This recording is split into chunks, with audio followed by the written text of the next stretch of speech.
এটা হচ্ছে রাজধানীর কাঁঠাল বাগান কলা বাগান এলাকা। আর এই পাশটা হচ্ছে কারণ বাজার বাংলা মোটর এলাকাটা। সামনে যেটা দেখতে পাচ্ছেন সেটা হচ্ছে পান্থকুঞ্জ পার্ক। এটি অনেক বড় পার্ক ছিল সিটি কর্পোরেশনের।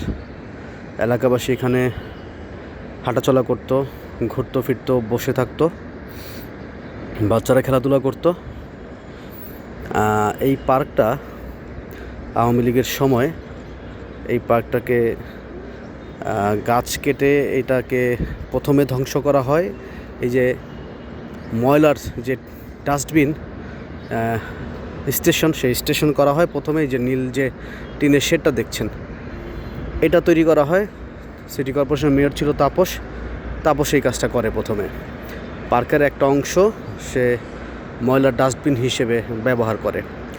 তারপরে যে এলিভেটেড এক্সপ্রেসওয়ে যেটা নির্মাণ হয়, সে নির্মাণের জন্য এই পার্কের আরেকটা অংশ র্যাম্প ওঠানামার জন্য দখল করা হয়। এই যে দেখতেছেন র্যাম্প ওঠানামার, ওই যে এলিভেটেড এক্সপ্রেসওয়ের হাতির ঝিলের অংশটা, ওইখান থেকে এইখানে এসে নামতেছে, মানে ওঠানামার দুইটা র্যাম্প হবে।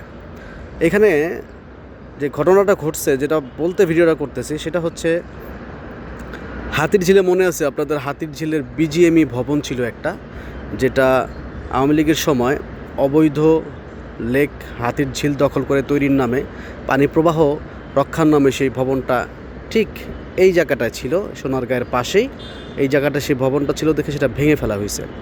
তো একদিকে অবৈধ বিজিএমই ভবন, পানি প্রবাহে সমস্যা হচ্ছে দেখে সেটি ভেঙে ফেলা হয়েছিল।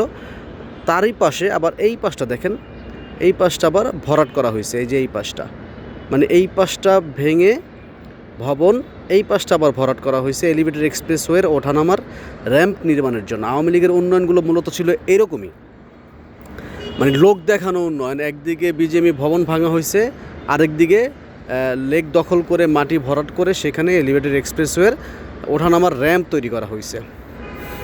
আর এই পাশে যে ছিল সিটি কর্পোরেশন থেকে যে বলা হতো খেলার মাঠ তৈরি করব, হ্যাঁ।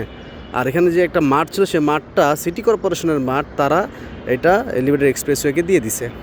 তো সেটা আবার অন্তর্বর্তীকালীন সরকার আসার পরে হাইকোর্টের নির্দেশে বন্ধ ছিল, কাজ বন্ধ ছিল। এখন দেখতেছি যে পিলার, র্যাম্প ওঠানামার পিলারগুলো হয়ে গেছে।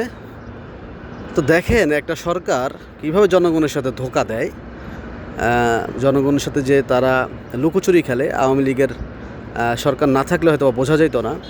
একদিকে বিজেপি ভবন ভাঙা হয়েছে, দখলমুক্ত করা হয়েছে, ঠিক তার অপোজিটে এখানে আবার দখল করা হয়েছে।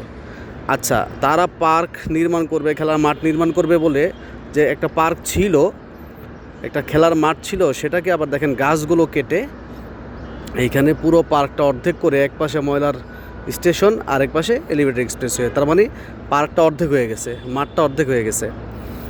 এরকম উন্নয়নই ছিল। হাইকোর্টের নিষেধাজ্ঞা থাকার পরও পরিবেশ উপদেষ্টা অনেক চেষ্টা করার পরও রেজওয়ানা পারে নাই। রেজওয়ানা থাকতেই এই কাজটা আবার শুরু হয়েছিল। তো এইভাবে একটা পার্ক ধ্বংস হয়ে গেল চোখের সামনে। আমি নিজে এখান থেকে প্রায় 10-12 বছর ধরে এই পার্কটা দেখে আসছি। এই পার্কের সাথে অনেক স্মৃতি। এখন আলটিমেটলি সেই পার্কটা কী দাঁড়াইলো? সেই পার্কটা দাঁড়াইলো এখন আর গাছপালা নাই, এখন আর হাঁটা চলার ব্যবস্থাও নাই, বাচ্চাদের খেলাধুলার জায়গাও নাই। অনেকে বলে এখানে মাদক সেবীদের আখড়া, হ্যাঁ। তো মাদক সেবীদের আখড়া সেটা ভিন্ন বিষয় ছিল, কিন্তু খেলার মাঠটা তো ছিল, পার্কটা তো ছিল। এখন সেটা কি হলো? সেটা এখন হয়ে গেল একদিকে ময়লার ডাম্পিং স্টেশন, আর একদিকে এলিভেটেড এক্সপ্রেসওয়ের ওঠানামার র্যাম্প, পার্ক আর নাই। তা এই কাজটা সিটি কর্পোরেশনের মেয়র থাকাকালীন তাপস কাজটা না করলেও পারতো। আজকে সেও পালায় গেল, পার্কটাও ধ্বংস হয়ে গেল।